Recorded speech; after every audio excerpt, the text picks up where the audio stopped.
India TV YouTube channel को subscribe करें और बेल आइकन दबाएं। इस वक्त की बड़ी खबर आपको बता दें, देश की सियासत से जुड़ी है। जितिन प्रसाद अमित शाह से मुलाकात करने पहुंचे हैं। जितिन प्रसाद जो कि कांग्रेस के बड़े नेता हैं, यूपीए सरकार में मंत्री रह चुके हैं और वो बीजेपी ज्वाइन करने वाले हैं 1 बजे। और ठीक 1 बजे बीजेपी ऑफिस जाने से पहले वो पीयूष गोयल के घर गए। पीयूष गोयल के साथ वो इस वक्त अमित शाह से मुलाकात करने गृह मंत्री के आवास पर पहुंचे हुए हैं। संवाददाता आनंद प्रकाश पांडे हमारे साथ जुड़े हुए हैं जो इस वक्त बीजेपी हेडक्वार्टर में मौजूद हैं। आनंद, और कितना इंतजार करना होगा?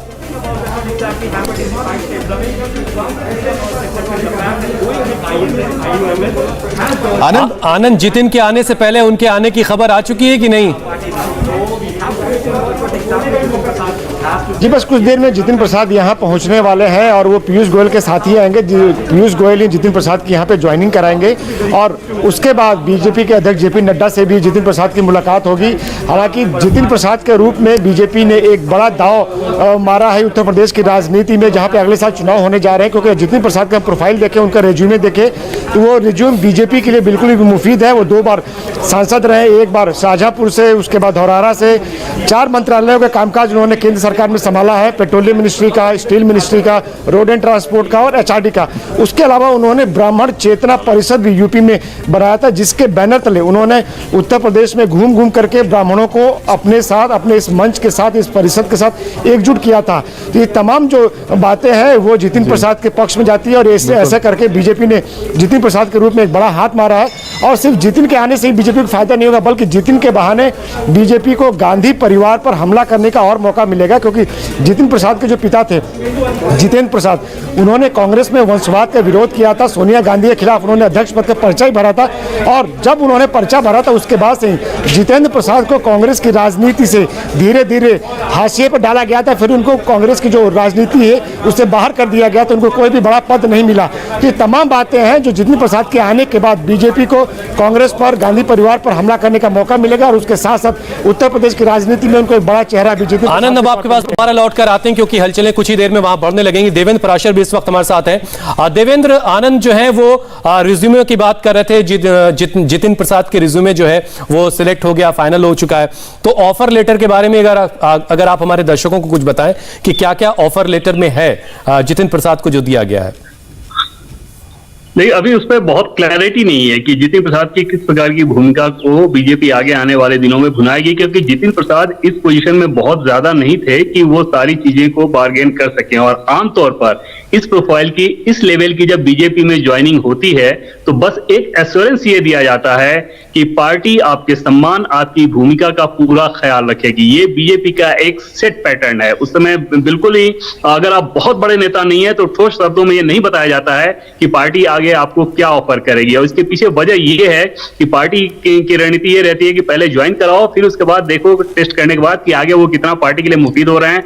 बीजेपी ज्वाइनिंग के बाद ये जितिन को दिखाना होगा कि वो कितनी बड़ी भूमिका के लिए बीजेपी के हिसाब से मुफीद हैं। जाहिर तौर पे जितनी बड़ी भूमिका वो अपनी दिखाएंगे, अपनी कैलिबर दिखाएंगे, अपने कैलिबर को उस हिसाब से बीजेपी उनका रोल तय करेगी कि अच्छा राज्यसभा दे या फिर कभी मंत्रिमंडल विस्तार आगे हो तो उसमें यहाँ पे शामिल करके एक बड़े चेहरे के तौर पे दिखाए। या मतलब देवेंद्र ये हुआ कि सब कुछ बहुत गुडी नहीं है, चुनाव लड़ने की तैयारी कीजिए। मतलब सब कुछ बहुत गुडी नहीं है। अभी कई इम्तिहानों से जितिन प्रसाद को आगे गुजरना होगा। हमारे वरिष्ठ सहयोगी अजय कुमार इस वक्त हमारे साथ न्यूज रूम से जुड़ चुके हैं। अजय जी, ये कितना बड़ा फायदा बीजेपी के लिए आपको दिख रहा है? क्योंकि पिछले कुछ चुनाव में हमने देखा है कि एक नेता जो है वो ग्राउंड पर जब चुनाव जीत के आता है उसी से उसका कद माना जाता है, लेकिन उत्तर प्रदेश के एतबार से, ब्राह्मणों की राजनीति के एतबार से जितिन प्रसाद का बीजेपी में शामिल होना बीजेपी के लिए कितनी बड़ी उपलब्धि?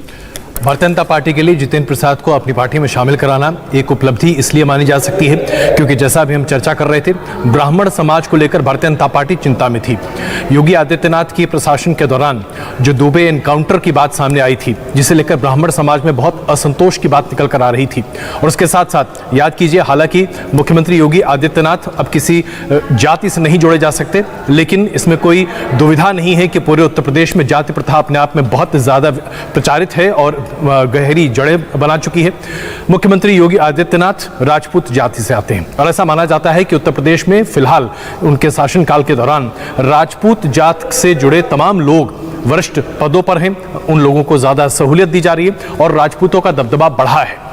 इसे लेकर ब्राह्मणों में बहुत ज्यादा असंतोष था, जो बीते 2-2.5 साल में मुखर तरीके से सामने आ रहा था, और दुबे एनकाउंटर के बाद तो ये बात और भी सामने आ गई।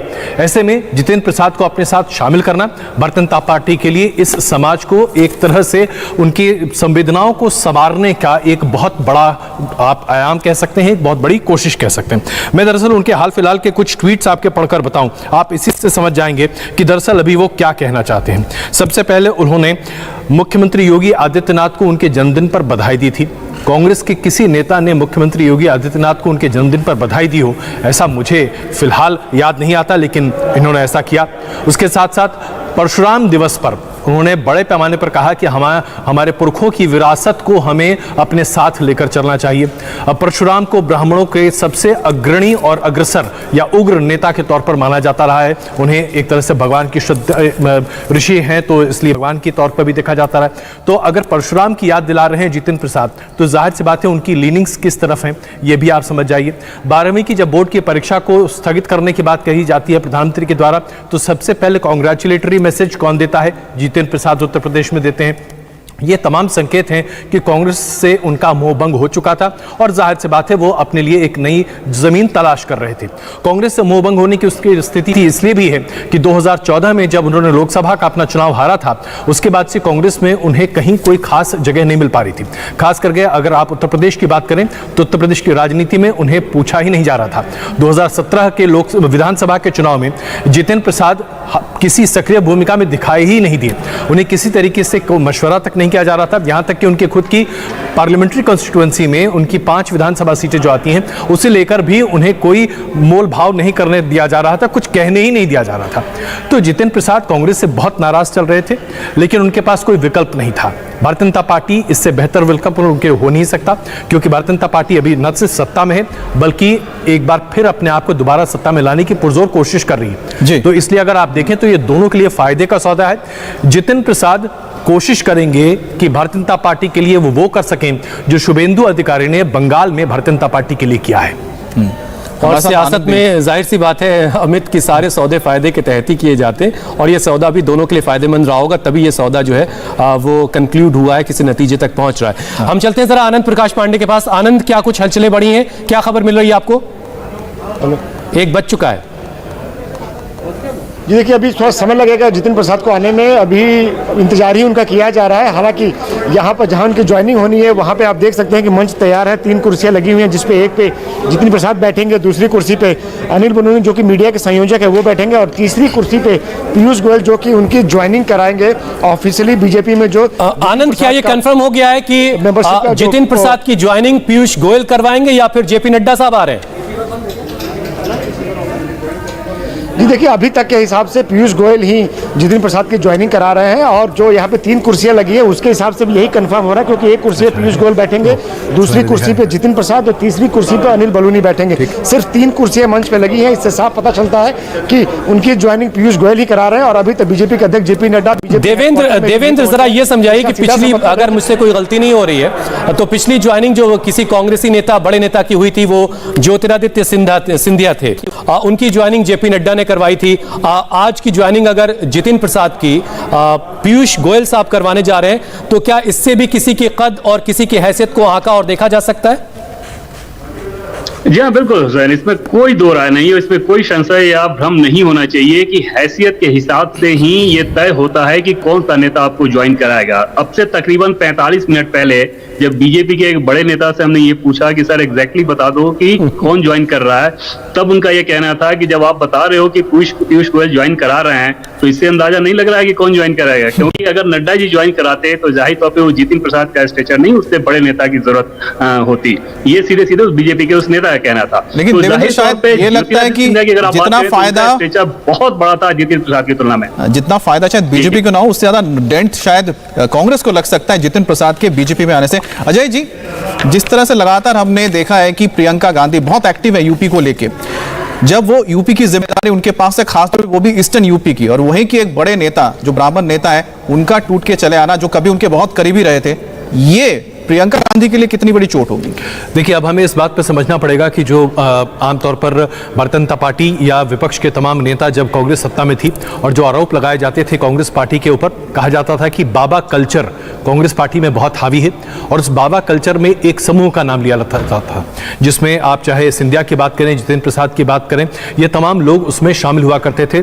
आरएसपी सिंह भी जो है, आरपीएन सिंह, माफ कीजिएगा, आरपीएन सिंह, मैं आपको ये बता दूं कि आरपीएन सिंह भी बहुत लंबे समय से कोशिश कर रहे हैं कि उन्हें भी भारतीय जनता पार्टी में एक सम्मानजनक जगह मिल जाए, क्योंकि कांग्रेस में उन्हें लगता नहीं कि बहुत ज़्यादा उनका भविष्य है, और हो सकता है कि आने वाले दिनों में आरपीएन सिंह के बारे में भी कुछ ऐसी खबरें हम आपको प्रचारित करते हुए और प्रसारित करते हुए दिखाई दें। तो ये तमाम ऐसे नेता है जो बाबा लोग सिंड्रोम के बीच के थे। ये सब लोग राहुल गांधी के करीबी हुआ करते थे और राहुल गांधी के यूथ ब्रिगेड के एक तरह से हिस्सा हुआ करते थे। कांग्रेस यूथ ब्रिगेड को और खास करके उत्तर प्रदेश में जितेंद्र प्रसाद लीड भी कर रहे थे। ये तमाम लोग जानते हैं कि गांधी परिवार की, खास करके राहुल गांधी की और प्रियंका गांधी की कमजोरियां क्या क्या हैं। अच्छा अजय जी, एक चीज आप ये बताइए कि ये तो क्लियर हो चुका है कि जितेंद्र प्रसाद बीजेपी ज्वाइन कर रहे हैं। उत्तर प्रदेश में ब्राह्मणों की सियासत करने वाले एक बड़े कद के नेता हैं जितेंद्र प्रसाद, जो अब बीजेपी का दामन थाम रहे हैं। इस खबर के कंफर्म हो जाने के बाद क्या आपकी किसी कांग्रेस के नेता से बातचीत हो पाई है? कांग्रेस के नेता अभी चुपचाप हैं। कोई भी आमतौर पर अपनी बातों को सामने रखने को तैयार नहीं होता है, खास करके जब इस तरह की खबरें सामने आती हैं, क्योंकि आजकल हर किसी को डर है कि पता नहीं कौन सी खबर कहां से कैसे लीक हो जाए। लेकिन इसमें कोई शक नहीं है कि कांग्रेस के कई ऐसे नेता हैं उत्तर प्रदेश में जो ये मान चुके हैं और ये जानते हैं कि उत्तर प्रदेश में कांग्रेस का राजनीतिक भविष्य अब 0/0 है, इसके अलावा और कुछ नहीं है। क्योंकि और ये अपने आप में बताता है कि किस तरह से मोहभंग हो चुका है कांग्रेस के तमाम वरिष्ठ नेताओं का। खास करके अगर हम उत्तर प्रदेश की बात करें, उत्तर प्रदेश में कांग्रेस ने शासन 27 साल से नहीं देखा है। 27 साल बहुत लंबी अवधि होती है, वक्त होता है। और इस अवधि में आपकी कम से कम 2 पीढ़ियां निकल जाती हैं। कांग्रेस के कौन कौन से नेता हैं उत्तर प्रदेश के, अगर नौजवानों से आज बात की जाए तो वो शायद नाम भी ना गिना पाए। 2-3 जो प्रवक्ता हैं उनके अलावा किसी के नाम के बारे में कोई चर्चा भी नहीं करेगा आज, अगर आप कांग्रेस की बात करें। ऐसे में प्रियंका गांधी के लिए तो ये बहुत पहाड़ पर, माउंट एवरेस्ट पे चढ़ने जैसा है कि अगर वो उत्तर प्रदेश में अपनी पार्टी के लिए जमीन तैयार कर पाए। सही बात है। देवेंद्र, एक चीज ये बताइए कि अभी जो हाल में बहुत चर्चा इस बात की हो रही थी कि जो यूपी बीजेपी का जो ट्विटर हैंडल है उसका जो बैनर है वहां प्रधानमंत्री नरेंद्र मोदी की तस्वीर नहीं है, वहां पर अमित शाह की तस्वीर नहीं है। तो क्या आज की ये जो ज्वाइनिंग जितिन प्रसाद की होने जा रही है, इस ज्वाइनिंग को लेकर के योगी जी का क्या रुख होगा या क्या रुख हो सकता है? हुसैन, इसमें 2 चीजें। पहले तो आपके कांग्रेस वाला जो आपने सवाल पूछा उसमें मैं आपको बताऊं कि जब अब से थोड़ी देर पहले कांग्रेस के नेताओं से ये पूछा गया कि बीजेपी ये बता रही है कि हिमाचल और यूपी का कोई कांग्रेसी नेता आज ज्वाइन करने वाला है बीजेपी, तो उस कांग्रेसी नेता का तपाक से ये कहना था कि ऐसे कंडीशन में तय मानिए कि जितेंद्र प्रसाद जा रहे हैं, क्योंकि हमारे सर्किल में ये चर्चा बहुत ज्यादा है कि जितेंद्र प्रसाद कभी भी बीजेपी ज्वाइन कर सकते हैं, ऐसा कांग्रेस के उस नेता का कहना था। और दूसरी चीज कि आज के ज्वाइनिंग के बारे में आपको बताऊं कि बीजेपी का अपना जो ढांचा है उसमें ऐसे फैसले आमतौर पर केंद्रीय नेतृत्व के द्वारा ही तय किए जाते हैं। अगर जितेंद्र प्रसाद का प्रोफाइल छोटा होता तो उस कंडीशन में प्रदेश इकाई तय करती। जितेंद्र प्रसाद का प्रोफाइल क्योंकि बड़ा है तो उस कंडीशन में ये जो फैसला लिया गया है, ये फैसला डेहरी से लिया गया है, ना कि लखनऊ का ये फैसला है। रह गई बात योगी आदित्यनाथ इस फैसले को कैसे लेंगे, तो जाहिर तौर पर वो इस फैसले को अच्छे तरीके से ही लेंगे, क्योंकि उन्हें भी पता है कि अगले चुनाव में उन्हें जरूरत होगी इस बात की कि सभी पक्ष उन्हें वोट करें, क्योंकि आखिरकार मुख्यमंत्री के चेहरे के तौर पे वही जाएंगे। अभी तक पार्टी की तरफ से ऐसा ही संकेत मिल रहा है। तो इस कंडीशन में निश्चित तौर पे योगी आदित्यनाथ को इस ज्वाइनिंग से कोई समस्या होती नहीं दिखाई दे रही है। जब चुनाव का दौर है तो मुझे लगता है कि जितने अच्छे हो कि आपके पास ज्यादा लोग आए जो आपको फायदा पहुंचा सके। रुक कर लेते हैं हम विजयलक्ष्मी का। विजयलक्ष्मी, कांग्रेस से क्या रिएक्शन मिल रहा है जितेंद्र प्रसाद के इस मूवमेंट को लेकर? देखिए, कांग्रेस सर्कल्स में तो ये चर्चा बहुत दिनों से चल रही थी, क्योंकि जितेंद्र प्रसाद 2019 में भी लोकसभा चुनाव से ठीक पहले इस तरह की अटकलें थी कि वो जाना चाहते हैं, नाराज हैं पार्टी से, G23 का हिस्सा भी थे। तो काफ़ी बहुत सारे नेता जो हैं जो यूपी से ताल्लुक़ रखते हैं या बहुत यूपी की एक्टिव पॉलिटिक्स में इन्वॉल्व हैं, उनके लिए कोई बहुत सरप्राइज़ नहीं था। उनका कहना था कि जितिन पिछले दिनों से नाराज़ चल रहे थे, कोई बड़ी जिम्मेदारी उनको उत्तर प्रदेश में नहीं सौंपी गई। इनफैक्ट जो ब्राह्मण चेतना जो कैंपेन वो चला रहे थे वो भी उनका पर्सनल कैंपेन था। उन्होंने पार्टी को चिट्ठी जरूर लिखी, तमाम जो नेता हैं उनको चिट्ठी लिखी कि कांग्रेस पार्टी को इसको अपना कैंपेन बनाकर चलाना चाहिए, ब्राह्मणों को नेग्लेक्ट यूपी में कांग्रेस पार्टी को नहीं करना चाहिए। लेकिन फिर भी उसके बाद वो उनका एक इंडिविजुअल कैंपेन रहा। कांग्रेस पार्टी की तरफ से कोई पार्टी का कैंपेन बना करके यूपी में उसको चलने की कोई बात हमने नहीं देखी। तो जितिन प्रसाद नाराज थे। 2019 में भी कांग्रेस पार्टी चाहती थी कि वो लखनऊ से चुनाव लड़े, लेकिन उन्होंने धरौरा से ही वो चुनाव लड़ना चाहते थे, जो उनकी पैतृक सीट है या जिस सीट से वो कांग्रेस को ये आभास था कि जितिन प्रसाद छोड़कर जा सकते हैं। आनंद, एक चीज मैं जानना चाहता हूं, क्योंकि बात लगातार हो रही है कि ब्राह्मण वोट बैंक की। अगर उत्तर प्रदेश में खासतौर पर ईस्टर्न यूपी की बात करें, गोरखपुर जहां से योगी आदित्यनाथ आते हैं, वहां पर एक बड़ा जो नाम दिखता है, जो ब्राह्मण चेहरा है, बाहुबली भी कह सकते हैं, हरिशंकर तिवारी उनके बेटे भी है एक्टिव पॉलिटिक्स में, वो कहीं ना कहीं गोलबंद हो रहे हैं या फिर जो ब्राह्मण है ईस्टर्न यूपी में उनको अपने पाले में लाने की कोशिश कर रहे हैं। क्या ये उसको तोड़ के तौर पर देखा जा सकता है जितिन प्रसाद को?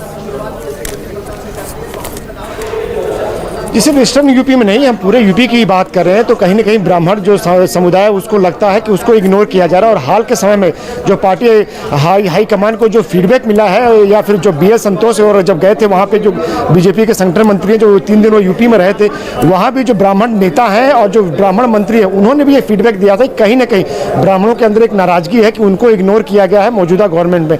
तो जाहिर तौर पर बीजेपी चाहती है कि ब्राह्मणों की जो है नाराजगी है उसको दूर किया जाए, और इसको दूर करने के लिए जाहिर तौर पर ब्राह्मण चेहरे यहाँ पे लाए जाते हैं, ब्राह्मण चेहरों को आगे बढ़ाया जाता है। अभी जितिन प्रसाद का भविष्य क्या होगा बीजेपी में अभी पूरा तय नहीं है, लेकिन ये भी आपको पता है कि यूपी में कैबिनेट रिशफल की बात चल रही है, वहाँ पे कुछ और चेहरों को जगह दी जा सकती है, MLC बनाए जा सकते हैं। तो ऐसे में अगर जितिन प्रसाद ने दूसरे जो कुछ ब्राह्मण चेहरे हैं उनको बीजेपी में लाया जाता है तो कहीं ना कहीं एक मैसेज जो होता है और जो परसेप्शन बिल्डिंग की आनंद, मैं आपको रोक रहा हूं। दीक्षा पांडे इस वक्त मेरे साथ जुड़ गई, जो अमित शाह के घर के ठीक बाहर मौजूद है। दीक्षा, आपको क्या खबर मिल पा रही, कितनी देर में अमित शाह के घर से जितिन प्रसाद निकलने वाले हैं? बिल्कुल रिजवी, यहाँ पर अभी मीटिंग जो है अहम चल रही है और यहाँ पर इंतजार यही है कि क्योंकि 1 बजे का वक्त दिया गया था ताकि ये ज्वाइनिंग हो सके। फिलहाल अगर मैं आपको यहाँ की तस्वीर दिखाऊं, अभी भी हलचल यहाँ पर काफी तेज देखने को मिल रही है और यहाँ से अभी MOS किशन रेड्डी साहब यहाँ से निकल कर गए हैं और तस्वीरें आप अगर यहाँ पर देखें तो यहाँ पर हलचल काफी तेज है और गाड़ियां जो है, गाड़ियों के आने जाने का दौर काफी तेज चल रहा है और इंतजार बस यही है कि कब वो निकलेंगे यहाँ से। फिलहाल अभी जो ये अहम मीटिंग है गृह मंत्री के साथ वो चल रही है और इसलिए भी को अहम बताया जा रहा है क्योंकि काफी वक्त ये चर्चा चल रही थी कि जितिन प्रसाद क्योंकि कांग्रेस नाराज चल रहे थे, कलह थी, अंदरूनी कलह चल रही थी और ऐसे में इस बात की आशंकाएं अटकलें काफी दिनों से लगाई जा रही थी। फिलहाल ये मीटिंग अभी जारी है और उम्मीद ये जताई जा रही है कि महज कुछ देर में जितिन प्रसाद बाहर निकलेंगे आवास से। देवेंद्र, ये चाय पानी में वक्त लग रहा है या फिर क्या मिला क्या नहीं मिला, इस पर भी बात हो रही है, थोड़ी लंबी बात लग रहा है अमित शाह के घर पर चल रही है? निश्चित तौर पे नहीं, क्या मिला क्या नहीं मिला ये वो समय नहीं है, वो सारी बातचीत हो चुकी है। और जैसा कि मैंने पहले आपको बताया कि उसमें सिर्फ एक एश्योरेंस दिया जाता है बीजेपी की तरफ से ऐसे ज्वाइनिंग के समय में, वो एश्योरेंस सिर्फ इस बात का होता है कि पार्टी आपके सम्मान का, आपकी भूमिका का पूरा ख्याल करेगी। और जितिन प्रसाद को हमारे सोर्स ये बता रहे हैं कि उन्हें ये बताया भी गया है कि किस प्रकार से जो ब्राह्मण पॉलिटिक्स आप करते हैं उस ब्राह्मण पॉलिटिक्स में भी उसको आगे बढ़ाने के लिए पार्टी की तरफ से किस प्रकार से सहयोग दिया जाएगा ताकि हर एक वर्ग में बीजेपी की जो रणनीति है कि हर एक वर्ग में एक अच्छा मैसेज आए, तो उस कंडीशन में ब्राह्मण वर्ग में अच्छा मैसेज देने के लिए आपकी भूमिका तय रहेगी, ये एश्योरेंस दिया गया है। इसके अलावा कुछ और नहीं। वहां से जब वो आएंगे तो पीयूष गोयल उनकी ज्वाइनिंग करा लेंगे और अगर जेपी नड्डा, आपने जो बात कही है कि जो ब्राह्मण पॉलिटिक्स लगातार जितिन प्रसाद कर रहे हैं उसको और बीजेपी और स्ट्रांग बनाएगी। मैं फिर से जरा एक सवाल को जोड़ रहा हूं जो मैंने आनंद से भी पूछा था कि हरिशंकर तिवारी लगातार, जो कि योगी का ग्राउंड यानी गोरखपुर इलाके में जिस तरह से लगातार एक ब्राह्मणों को एकजुट कर रहे हैं, लामबंद कर रहे हैं, क्या जितिन प्रसाद उसके खिलाफ एक काट होंगे?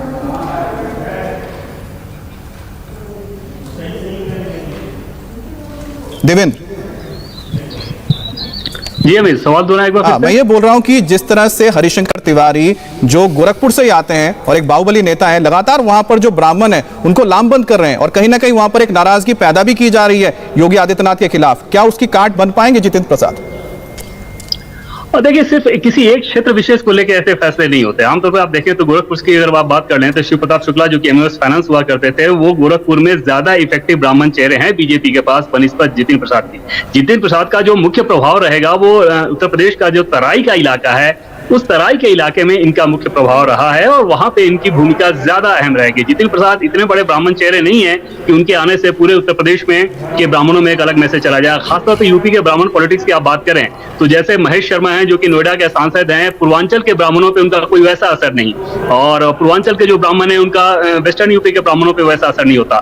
तो ये यूपी के पॉलिटिक्स का जो ब्राह्मण पॉलिटिक्स है वो थोड़ा अलग तरीके से सोचता है, थोड़ा अलग तरीके से बिहेव करता है। अगर कानी कुछ ब्राह्मण है तो आपकी भूमिका कुछ और रहेगी, आपका प्रभाव कुछ और रहेगा। दूसरी तरह के अगर हैं तो वहां पे असर कुछ और रहेगा। जैसे आपने एक अच्छा टॉपिक दिया है, इस पर मैं अजय जी के पास जाना चाहता हूं। अजय जी, अब जो ब्राह्मण है उनमें भी कई तरह के अलग अलग, हम कह सकते हैं कि अलग अलग सेक्ट होते हैं, अलग अलग लोग होते हैं, तो इसमें जितिन प्रसाद किस तरह से फिट बैठते हैं और बीजेपी को किस तरह से फायदा पहुंचाते हैं? जैसा कि अभी देवेंद्र बता रहे थे, देखिए हमें इस बात को समझना चाहिए कि हम उत्तर प्रदेश को राज्य मानते हैं क्योंकि हमारे देश का एक अभिन्न हिस्सा है। लेकिन अगर आप उत्तर प्रदेश की आबादी और उसके लैंड मास को देखें तो यूरोप के कई ऐसे देश हैं जो उसके सामने बहुत बौने हो जाते हैं। यहाँ तक कि फ्रांस और जर्मनी भी उत्तर प्रदेश से छोटा है। तो कई देशों से बड़ा है उत्तर प्रदेश। उत्तर प्रदेश में हम ये माने कि किसी एक नेता की वजह से पैन यूपी उसका इंपैक्ट पड़ेगा, ये अपने आप में सही नहीं होगा। दूसरी बात, ब्राह्मण राजनीति ने उत्तर प्रदेश में अपना प्रभुत्व आज से नहीं बल्कि आजादी के पहले से और उसके बाद लगातार बनाए रखा है।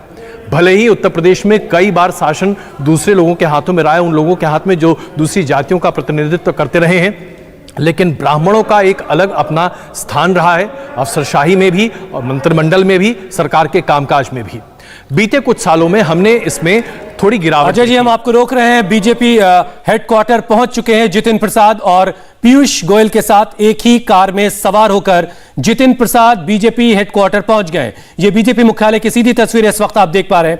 जितिन प्रसाद बीजेपी मुख्यालय पहुंच चुके हैं, अभी अभी अंदर जस्ट दाखिल होते हुए नजर आए हैं और पीयूष गोयल उनके साथ हैं। अमित शाह के घर पहुंचे थे पीयूष गोयल जितिन प्रसाद को लेकर के। सबसे पहले जितिन प्रसाद अपने घर से निकले और पीयूष गोयल के घर पहुंचे। पीयूष गोयल के साथ वो फिर अमित शाह के घर पहुंचे और अब एक ही कार में सवार होकर के वो बीजेपी मुख्यालय पहुंच चुके हैं। अब हम चलते हैं आनंद प्रकाश पांडे जो इस वक्त हमारे साथ बीजेपी मुख्यालय से हमारे साथ जुड़े हुए। आनंद, अब और कितना इंतजार है, क्योंकि हम देख पा रहे हैं तस्वीरें, बीजेपी मुख्यालय पहुंच चुके हैं जितिन प्रसाद।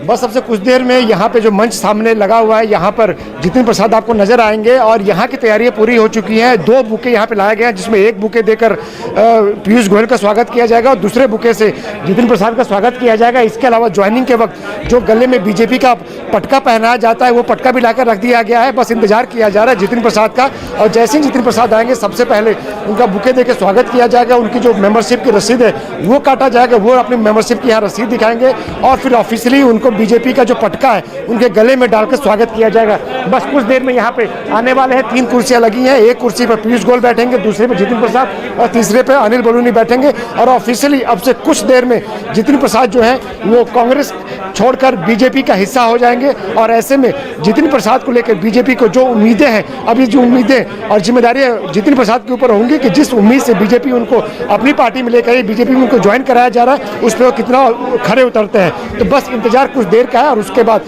आपको सामने यहाँ पर 3 नेता नजर आएंगे जिसमें सबसे प्रमुख जितिन प्रसाद होंगे जो कि यहाँ पे ज्वाइनिंग करेंगे। तो ये बीजेपी मुख्यालय की तस्वीरें देख रहे हैं और बीजेपी मुख्यालय जितिन प्रसाद पहुंच चुके हैं। पीयूष गोयल के साथ एक ही कार में सवार होकर जितिन प्रसाद बीजेपी मुख्यालय पहुंच चुके हैं। विजय लक्ष्मी भी हमारे साथ हैं। विजय लक्ष्मी, ऐसी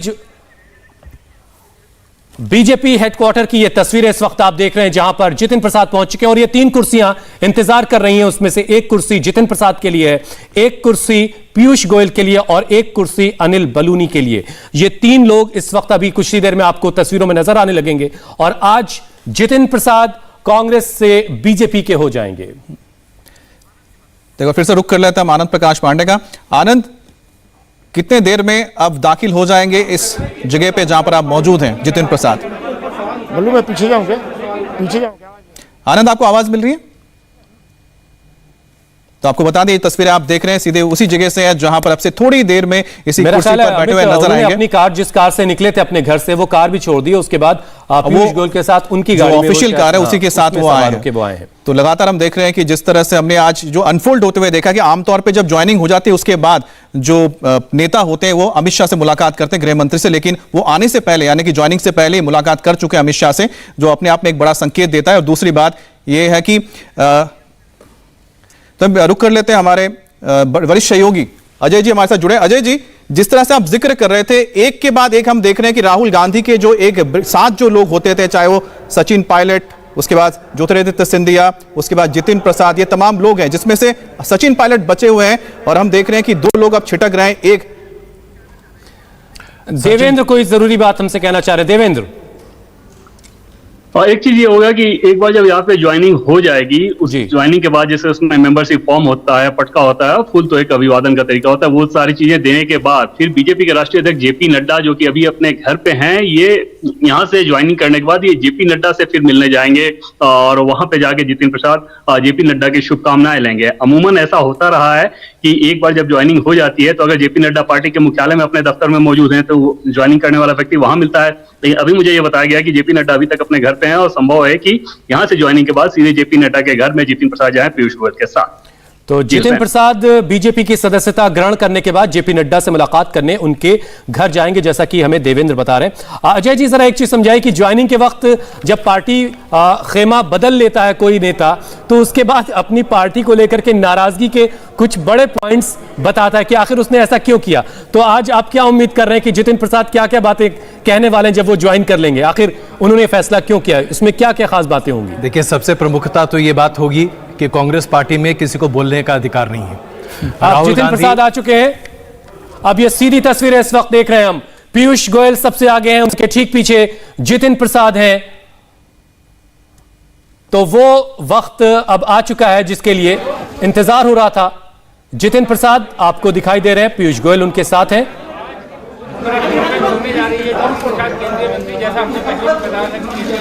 और अनिल बलूनी बीच में पीयूष गोयल हैं, एक तरफ दाहिनी तरफ जितिन प्रसाद और पीयूष गोयल के अनिल बलूनी बैठे हैं। जैसा कि हमें देवेंद्र बता रहे थे, ठीक वैसी पिक्चर इस वक्त हमें दिखाई दे रही, जैसा आनंद बता रहे थे, ठीक वैसी तस्वीर इस वक्त हमें बीजेपी मुख्यालय की नजर आ रही है। शुरू करें ना। मित्रों, आप सभी का स्वागत है। आज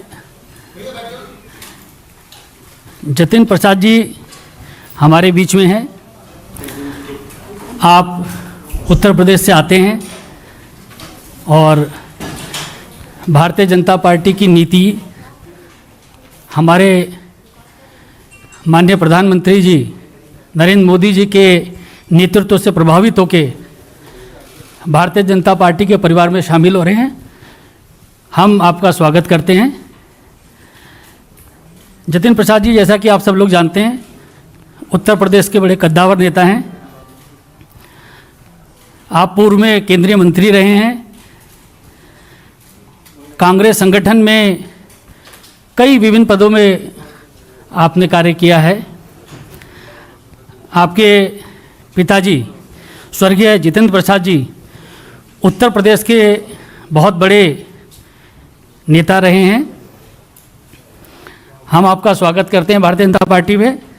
और मैं आदरणीय पीयूष गोयल जी जो आज हमारे मध्य हैं, उनसे मैं आग्रह करता हूं कि वह श्री जितिन प्रसाद जी को पार्टी की सदस्यता दिलाएं और पार्टी की सदस्यता की पर्ची उनको सौंपें।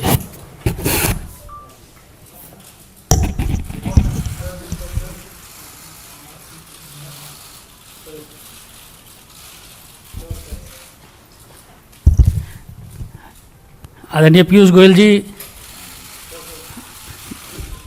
बुके देके आपका स्वागत करें।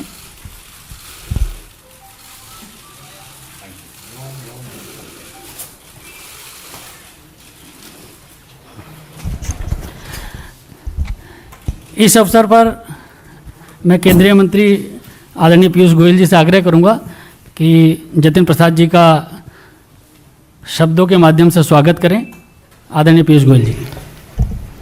धन्यवाद अनिल जी। माननीय जितिन प्रसाद जी ने बहुत ही छोटी आयु से उत्तर प्रदेश की सेवा में अपना पूरा जीवन झोंक दिया। मुझे अभी भी याद है, शायद इनकी उम्र शायद सिर्फ 27 वर्ष की थी जब आकाशात्मक एकदम सडनली उनके पूज्य पिताजी का देहांत हुआ और ये मुंबई में तब काम करा करते थे, बहुत अच्छी पद पर थे।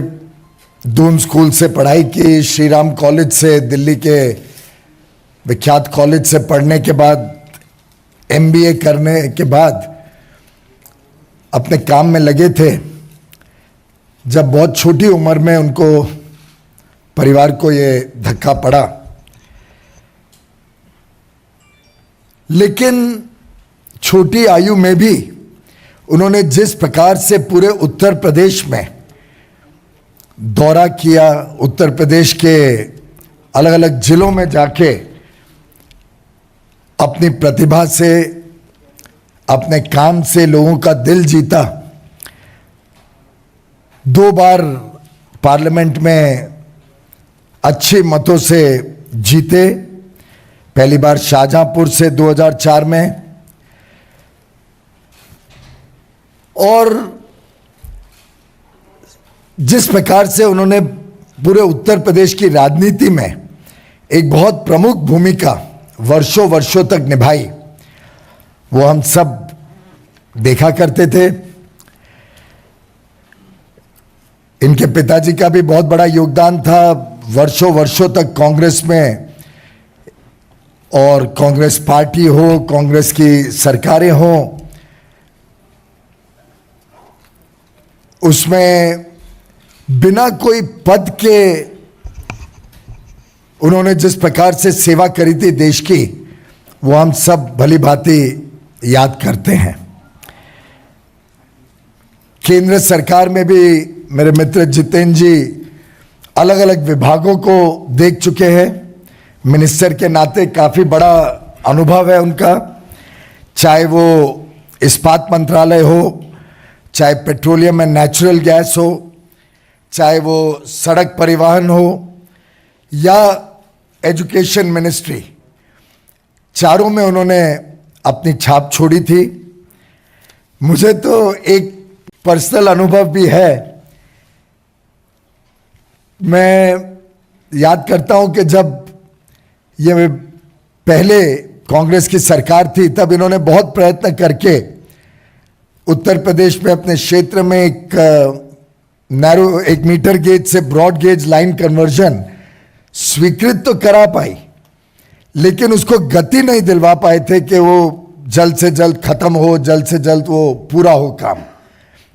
मोदी जी की सरकार 2014 में आए, तब ये सांसद नहीं रहे, लेकिन उत्तर प्रदेश की जनता की सुविधाएं सुधरे, उत्तर प्रदेश में अपने क्षेत्र में काम चालू रहे, उसके लिए लगातार पीछे पड़े रहे और रेल मंत्रालय के पीछे ऐसा पड़े रहे कि उन्होंने उस प्रोजेक्ट को कंप्लीट करवाया मोदी सरकार आने के बाद।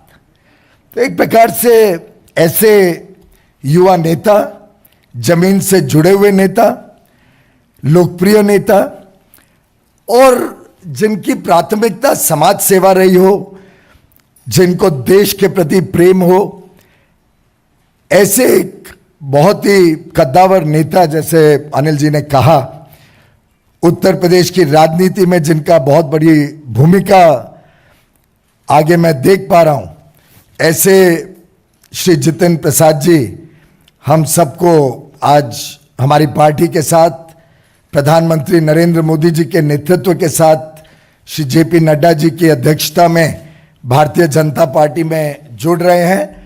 मैं इनका तहे दिल से स्वागत करता हूं और मुझे विश्वास है कि इनके आगमन से पार्टी को भी बल मिलेगा और जितेंद्र प्रसाद जी को देश सेवा, समाज सेवा के लिए एक अच्छा मौका मिलेगा। जितेंद्र जी, आप भी कुछ कहना चाहें? बहुत बहुत धन्यवाद आदरणीय पीयूष गोयल जी, आपने जो मेरे बारे में जो वक्तव्य रखा। अनिल बलूनी जी, आपका भी धन्यवाद। सर्वप्रथम तो मैं आज के इस दिन भारतीय जनता पार्टी के राष्ट्रीय अध्यक्ष श्री JP नड्डा जी, देश के यशस्वी प्रधानमंत्री आदरणीय नरेंद्र मोदी जी, इस देश के कर्मयोगी गृह मंत्री आदरणीय अमित शाह जी और समस्त भारतीय जनता पार्टी नेतृत्व का मैं धन्यवाद अर्पित करता हूं कि उन्होंने आज इस भारतीय जनता पार्टी परिवार में मुझे सदस्यता और सम्मान दिया है। और ये मेरे राजनीतिक जीवन का एक नया अध्याय शुरू हो रहा है। जैसे कि आप जानते हैं, मेरा कांग्रेस पार्टी से 3 पीढ़ियों का साथ रहा है। तो ये महत्वपूर्ण निर्णय जो मैंने लिया है, बहुत विचार मंथन और सोच के बाद मैं इस फैसले पे पहुंचा हूं। और सवाल ये नहीं है आज कि मैं किस दल को छोड़ के आ रहा हूं, मगर सवाल ये है कि किस दल में जा रहा हूं और क्यों जा रहा हूं। ये मैंने पिछले कुछ वर्षों से 8-10 सालों से महसूस किया है अपने अनुभव में, राजनीतिक जीवन में, लोगों से मिलके भ्रमण करके देश भर में, कि अगर आज कोई इस देश में असली माने में कोई राजनीतिक दल है जो संस्थागत इंस्टीट्यूशनल दल है, वो भारतीय जनता पार्टी है। बाकी दल तो व्यक्ति विशेष और क्षेत्र के हो गए, मगर राष्ट्रीय दल के नाम पे अगर आज भारत में कोई दल है तो भारतीय जनता पार्टी है। और जिस चुनौतियां और परिस्थितियों से हमारा देश और विदेश में भी, हमारी सीमाओं पे भी जो चुनौतियों का सामना कर रहा है, उसके लिए अगर आज इस देश हित में कोई दल और कोई नेता सबसे उपयुक्त और मजबूती के साथ खड़ा है देश हित में, तो भारतीय जनता पार्टी और प्रधानमंत्री नरेंद्र मोदी जी हैं। ये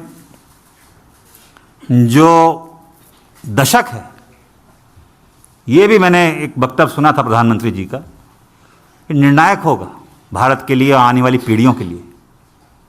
भारत विश्व पटल पे क्या भूमिका निभाएगा वो यहाँ सरकार तय करेगी और नेतृत्व तय करेगा।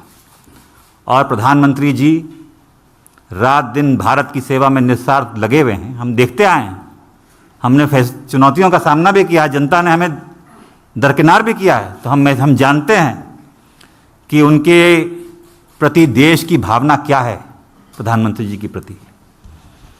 और वो जो नए भारत का निर्माण कर रहे हैं, उसमें मुझे भी एक सदस्यता जो आज मैंने ग्रहण की है भारतीय जनता पार्टी की, एक योगदान छोटा सा करने का भारत के प्रति, भारत की जनता की आने वाली पीढ़ियों के प्रति करने का अवसर मिलेगा। ये मैंने विचार करके इस निर्णय पे पहुंचा हूं। कल्याणकारी योजनाएं तो प्रधानमंत्री जी ने की हैं, जो गांव-गांव हम देखते हैं, चाहे विद्युतीकरण हो, शौचालय हो, गैस योजना हो, तमाम उन गरीबों का ध्यान रखा है और उन लोगों का ध्यान रखा है जो असली में ज़रूरतमंद है। और दूसरा कारण ये भी है कि जिस दल में मैं था, मुझे ये महसूस होने लगा कि हम लोग राजनीति में हैं और राजनीति एक माध्यम है, दल भी माध्यम है। अगर आप अपने लोगों के हितों की रक्षा नहीं कर सकते, उनके लिए काम नहीं आ सकते, तो आपका राजनीति और उस दल से में रहने में क्या औचित्य है। तो यही मेरे मन में, और चाहे वो देश हित हो, चाहे वो प्रदेश हो, चाहे वो जिला हो, अगर आप अपने लोगों के उपयोग नहीं आ सकते, उनके सहायता के लिए आप मौजूद नहीं हो सकते और आपके इस लायक नहीं हैं कि आप अपनी जनता के हितों की रक्षा कर पाएं, तो वो मुझे महसूस होने लगा कि मैं वो कांग्रेस पार्टी में नहीं कर पा रहा हूं। भारतीय जनता पार्टी वो माध्यम बनेगा, वो सशक्त संगठन, देशव्यापी इतना संगठन, इतना मजबूत नेतृत्व जो आज देश को ज़रूरत है। मैं इस वक्त ज़्यादा बोलना नहीं चाहता, मेरा काम बोलेगा। मैं धन्यवाद देना चाहता हूँ सभी मेरे उन कांग्रेसजनों का जिनका मुझे आशीर्वाद मिला और साथियों का इतने वर्ष तक। मगर अब मैं समर्पित एक, गोयल जी आप सब जानते हैं, आपका धन्यवाद दूंगा। एक कार्यकर्ता के रूप में भारतीय जनता पार्टी के मैं कार्य करूंगा और वही उद्देश्य सबका विकास और सबका साथ जो उद्देश्य है एक भारत और श्रेष्ठ भारत का, वो लेके एक कार्यकर्ता के रूप में मैं काम करूंगा। बहुत बहुत धन्यवाद आप सभी लोग। धन्यवाद धन्यवाद नितिन जी। एक मिनट, अभी आप इसके बाद माननीय राष्ट्रीय अध्यक्ष जी से भी मुलाकात करेंगे, और क्योंकि कोविड गाइडलाइंस हैं, सब लोग पालन कीजिए। ये टिक टैक थोड़ी देर बाद में एक एक करके सबको देंगे, कृपया अनुशासन बनाए रखिए। तो जितिन प्रसाद ऑफिशियली अब बीजेपी के को ज्वाइन कर चुके हैं। पीयूष गोयल ने उन्हें प्राथमिक सदस्यता दिलाई, और उसके बाद जो सबसे अहम बातें हुई हैं वो दर्शकों को उस पर बात हम लोगों को कर लेनी चाहिए, क्योंकि इस वक्त सबके जहन में ये था कि जो कांग्रेस के नेता जिसे बीजेपी इस आज से पहले बहुत खराब और कोस रही होती थी, अब उनमें तमाम अच्छाइयां नजर आ रही हैं। और यही जितिन प्रसाद प्रधानमंत्री के लिए, अमित शाह के लिए पहले क्या कह रहे थे और आज वो क्या कह रहे हैं, ये सारे सवाल दर्शकों के मन में जरूर होंगे। आनंद प्रकाश पांडे हमारे साथ लगातार जुड़े हुए। आनंद, बहरहाल वो औपचारिकता पूरी हो गई है, जितिन प्रसाद अब बीजेपी में शामिल हो चुके हैं। क्या उनसे आपकी कोई बातचीत होगी? क्या कोई वो आपको बाइट देंगे? और क्या एक जो आज खास बात उन्होंने कही कि मैं अपने लोगों के लिए काम नहीं कर पा रहा था, तो ये कह के वो कांग्रेस बहुत ज्यादा वो खुलकर नहीं बोले कि कांग्रेस की आपसी कलह पर उन्होंने कुछ कहा होता या राहुल गांधी को लेकर के कोई सवाल उन्होंने उठाए होते, ऐसी किसी भी बात को वो कहने से बचते हुए नजर आए। बस इतनी सी बात उन्होंने कही कि मैं अपने लोगों के लिए काम नहीं कर पा रहा था और वो काम मैं अब बीजेपी में रह करके कर पाऊंगा। देवेंद्र, ज्वाइनिंग तो हो गई है और बीजेपी के एक कार्यकर्ता के तौर पर काम करने की बात कह रहे हैं जितिन प्रसाद, लेकिन अभी बहुत सारे इम्तिहान उनको और देने हैं। अवसर है कि आपको दिलचस्प चीज बताऊं, और ऐसा बीजेपी के हाल के वर्षों में ये पहली बार हुआ होगा जब बीजेपी के मीडिया इंचार्ज मंच से ये कह रहे हैं कि सभी रिपोर्टर्स को टिक टैक यानी कि टेलीविजन में जो एक अलग अलग इंटरव्यू होता है वो देते हैं। ये इस लिहाज से आप समझ सकते हैं कि बीजेपी किस प्रकार से कोशिश कर रही है कि जितिन प्रसाद की ये जो ज्वाइनिंग है, इस ज्वाइनिंग का मैसेज कितना ज्यादा फैले। वो उस रणनीति को समझाने के लिए ये लाइन बहुत दिलचस्प है। जब मंच से ही ये कहा जा रहा है, ऐसा कभी नहीं कहा जाता है और तमाम ज्वाइनिंग होते रही है, लेकिन पहली बार जब ये कहा जा रहा है तो जाहिर तौर पर बीजेपी पूरी रणनीति के तहत जितिन प्रसाद को ब्रीफ करेगी कि आपको क्या क्या बोलना चाहिए, किस तरह की बात कहनी चाहिए, और मीडिया में वो सारी चीजें आए और मीडिया के मार्फत लोगों तक पहुंचे। तो कुल मिलाकर बीजेपी की कोशिश रहेगी कि जितिन प्रसाद के चेहरे को भुनाया जाए। जाहिर तौर पर जो दूसरी चीज आप कह रहे थे कि जितिन प्रसाद ने बहुत ज्यादा खुलकर नहीं कहा, आमतौर पर देवेंद्र उन्होंने पर्देदारी रखी है। आज ये लगा मुझे कि एक पर्देदारी रखी है, जिस तरीके से हमने ज्योतिरादित्य सिंधिया को देखा था जब उन्होंने ज्वाइन किया था, उसके बाद वो खुलकर बोले थे, लेकिन हमने जितिन को आज ज्वाइन करते वक्त ये देखा कि एक उन्होंने पर्देदारी रखी, बस इतना कहा कि एक बीजेपी एक बहुत बड़ी इंस्टीट्यूशनल तरीके से काम करती है, बहुत संगठित है इनका ढांचा, और मैं यहां इस पार्टी में रहकर के अपने लोगों की सेवा खिदमत कर पाऊंगा। और उनके पूरे बयान का जो सबसे दिलचस्प शब्द है वो ये है कि अपने लोगों की सेवा कर पाऊंगा। जाहिर तौर पे जब वो अपने लोगों की बात करते हैं और हाल के दिनों में जिस प्रकार की पॉलिटिक्स उन्होंने अख्तियार कर रखी है, या उनके पिताजी जिस प्रकार की पॉलिटिक्स करते हैं जो इनको विरासत में मिली, जाहिर तौर पे उसको ब्राह्मणवादी पॉलिटिक्स से अपने लोगों को आप जोड़कर देख सकते हैं। इस शब्द का उन्होंने इस्तेमाल नहीं किया, लेकिन कुल मिलाकर इसका मैसेज यही है कि मैं अपने लोगों के लिए ज्यादा बेहतर तरीके से काम कर पाऊंगा इस सरकार में। बीजेपी को भी ये सूट करता है कि जितना ज्यादा वो ब्राह्मणवादी पॉलिटिक्स करेंगे, बीजेपी की जो चिंताएं हैं योगी आदित्यनाथ को लेकर, वहां पे जो एक नैरेटिव चलाया जाता है कि इस प्रकार की कोई खाई पैदा हो गई है, उस खाई को ज्यादा से ज्यादा भरा जाएगा। और जाहिर तौर पर इसमें कोई दो राय नहीं कि आपको यूपी की पॉलिटिक्स के तमाम ऐसे लोग मिलेंगे जो ये बोलेंगे कि ब्राह्मण योगी आदित्यनाथ की सरकार से नाराज है। और ऐसे में पार्टी की ये जो कोशिश है कि ऐसा नहीं है कि इनके आ जाने से वो नाराजगी दूर हो जाएगी या यही एकमात्र नेता है जो नाराजगी दूर कर पाएंगे। सुधांशु त्रिवेदी, श्रीकांत शर्मा, शिव प्रताप शुक्ला, महेश शर्मा, ऐसे तमाम ब्राह्मण नेता यूपी में ऑलरेडी बीजेपी के पास हैं, लेकिन एक और चेहरा अगर जुड़ रहा है तो जाहिर तौर पर पार्टी ज्यादा कंफर्टेबल अपने आप को महसूस करेगी और आगे आने वाले दिनों में इनका बहुत ज्यादा इस्तेमाल किया जाएगा। अभी पंचायत के जिला अध्यक्षों के चुनाव हैं और लगातार जिस तरह से हमने देखा है कि प्रियंका गांधी बीजेपी की सरकार के ऊपर, खासतौर पर योगी आदित्यनाथ की सरकार पर हमलावर रही, लगातार ट्वीट करती हैं, और जितिन प्रसाद बहुत ही करीबी माने जाते हैं प्रियंका गांधी के। और 2019 में जब उनकी आने की बात चली तब प्रियंका गांधी ने उनको रोका था और उनको कहा था कि मैं आपको जिम्मेदारी देंगे, आप मत जाइए। अब जब जितिन आ गए हैं तो ये जो वार जो पलटवार ट्विटर पे होता है, क्या लग रहा है कि अब बीजेपी की ओर से भी कुछ ज्यादा हो पाएगा जितिन के आने के बाद?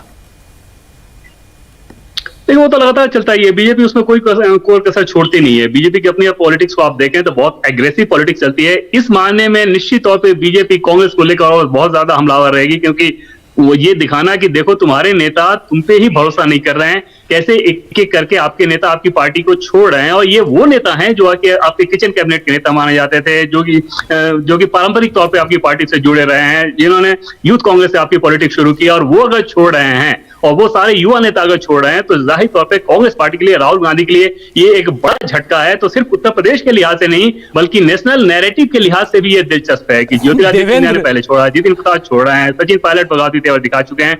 तो ये सारी चीजें कहीं ना कहीं राहुल गांधी के नेतृत्व, प्रियंका गांधी के यूपी में जो नेतृत्व है, मन में एक सवाल आया, हमने सोचा कि आपसे पूछ ही लें, क्योंकि देखिए ज्योतिरादित्य सिंधिया आ गए, जितिन प्रसाद आ चुके हैं, अटकलें चल रही हैं ऑलरेडी सचिन पायलट को लेकर, और कौन कौन से लोग लाइन में कौन कौन है? उसमें भी सचिन पायलट का नाम इस वक्त ट्विटर पर ट्रेंड कर रहा है। सचिन पायलट का आपके पास क्या खबर है? जी हाँ, निश्चित तौर पे। और सचिन पायलट के बारे में बार ये कहा जाता है कि कभी वो ये कदम उठा सकते हैं। हालांकि सचिन पायलट की बीजेपी ज्वाइनिंग की अगर आप बात करें तो मध्य प्रदेश में ज्योतिरादित्य सिंधिया की जो ज्वाइनिंग थी या जितिन प्रसाद की यूपी में जो ज्वाइनिंग है, उससे सचिन पायलट की ज्वाइनिंग बहुत अलग है। अगर होगी तो, या अगर वो बातचीत हुई तो। उसकी बड़ी वजह यह है कि राजस्थान में बीजेपी का जो नेतृत्व है और सचिन पायलट अपने लिए जो भूमिका चाहते हैं, उन दोनों में जबरदस्त कॉन्ट्रडिक्शन है और दोनों चीजें एक साथ नहीं हो सकती। और ये वो प्रमुख वजह है जो कि सचिन पायलट के रास्ते में पिछली बार भी रोड़ा बनी थी और आगे भी जब बीजेपी के साथ उनकी बातचीत होगी तो वो रोड़ा बनेगी। लेकिन सचिन के साथ दूसरा विकल्प एक हमेशा जरूर वो खोल कर रखते हैं कि अपना कोई अलग मोर्चा बनाए, और इसके लिए पिछली बार भी उन्होंने जबरदस्त कोशिश की थी। इतना जरूर है कि सचिन पायलट अभी भी खुश नहीं है, ऑल इज वेल नहीं है। कांग्रेस पार्टी के राष्ट्रीय नेतृत्व के समझाने के बावजूद चीजें वहां ठीक नहीं हुई हैं। मोर्चा बनाने की बात की तो वहां पे वो चीज, अच्छा, एक मोर्चा में तो दो लोग तो आ चुके हैं। थ्री मस्केटियर्स का हमने कहानी पढ़ी थी, उसमें दो मस्केटियर्स तो आ चुके हैं, जिसमें सचिन पायलट और जितिन प्रसाद है। तो थर्ड मस्केटियर को लेके आएंगे क्या? वो सचिन पायलट को मना लेंगे?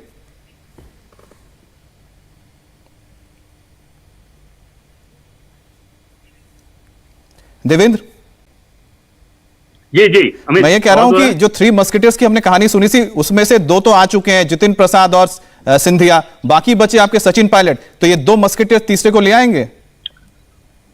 अब मैं वही बता रहा था आपको कि सचिन पायलट के बीजेपी के साथ आने में अड़चन जरूर है। वो अड़चन, सबसे बड़ी अड़चन ये है कि वो अपनी जो भूमिका चाहते हैं और बीजेपी का प्रदेश के जो नेतृत्व है, जो भूमिका है, उसमें दोनों चीजें एक साथ नहीं हो सकती। वसुंधरा राजे राजस्थान में ऑलरेडी लीडर हैं।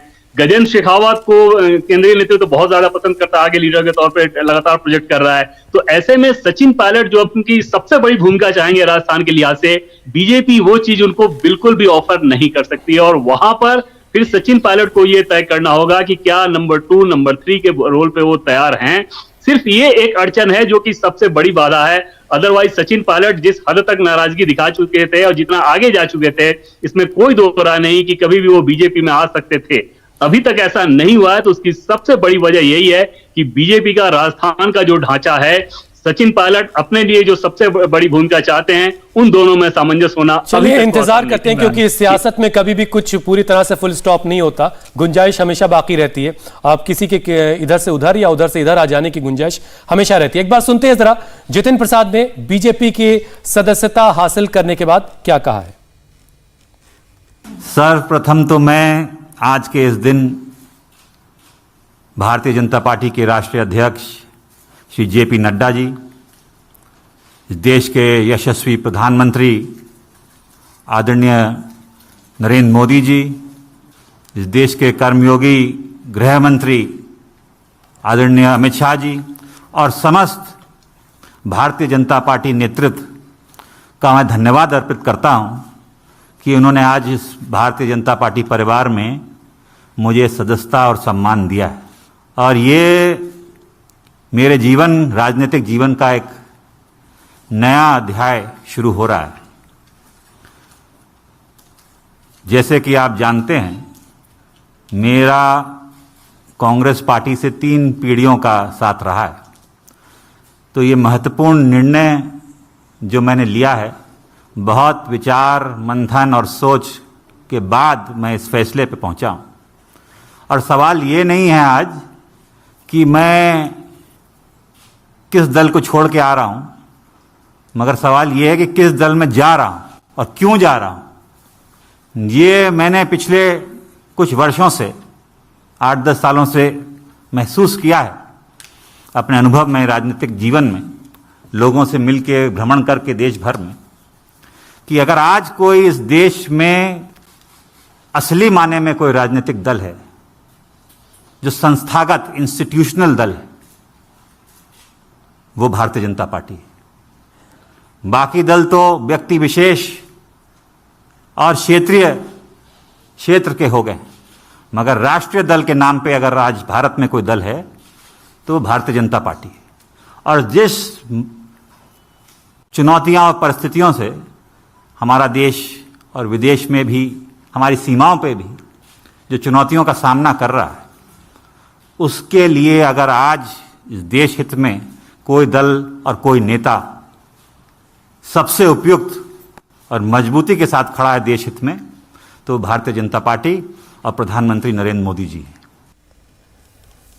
तो जितिन प्रसाद बीजेपी के हो चुके हैं अमित, और वो साफ साफ कह रहे थे कि मैं अपने लोगों के लिए काम नहीं कर पा रहा था, अब उन्हें काम करने का मौका मिलेगा। और साथ ही उन्होंने एक बात कही कि मैं नहीं, मेरा काम बोलेगा। रुकेंगे एक ब्रेक के लिए, ब्रेक के बाद लौटते हैं कुछ और बड़ी खबरों के साथ।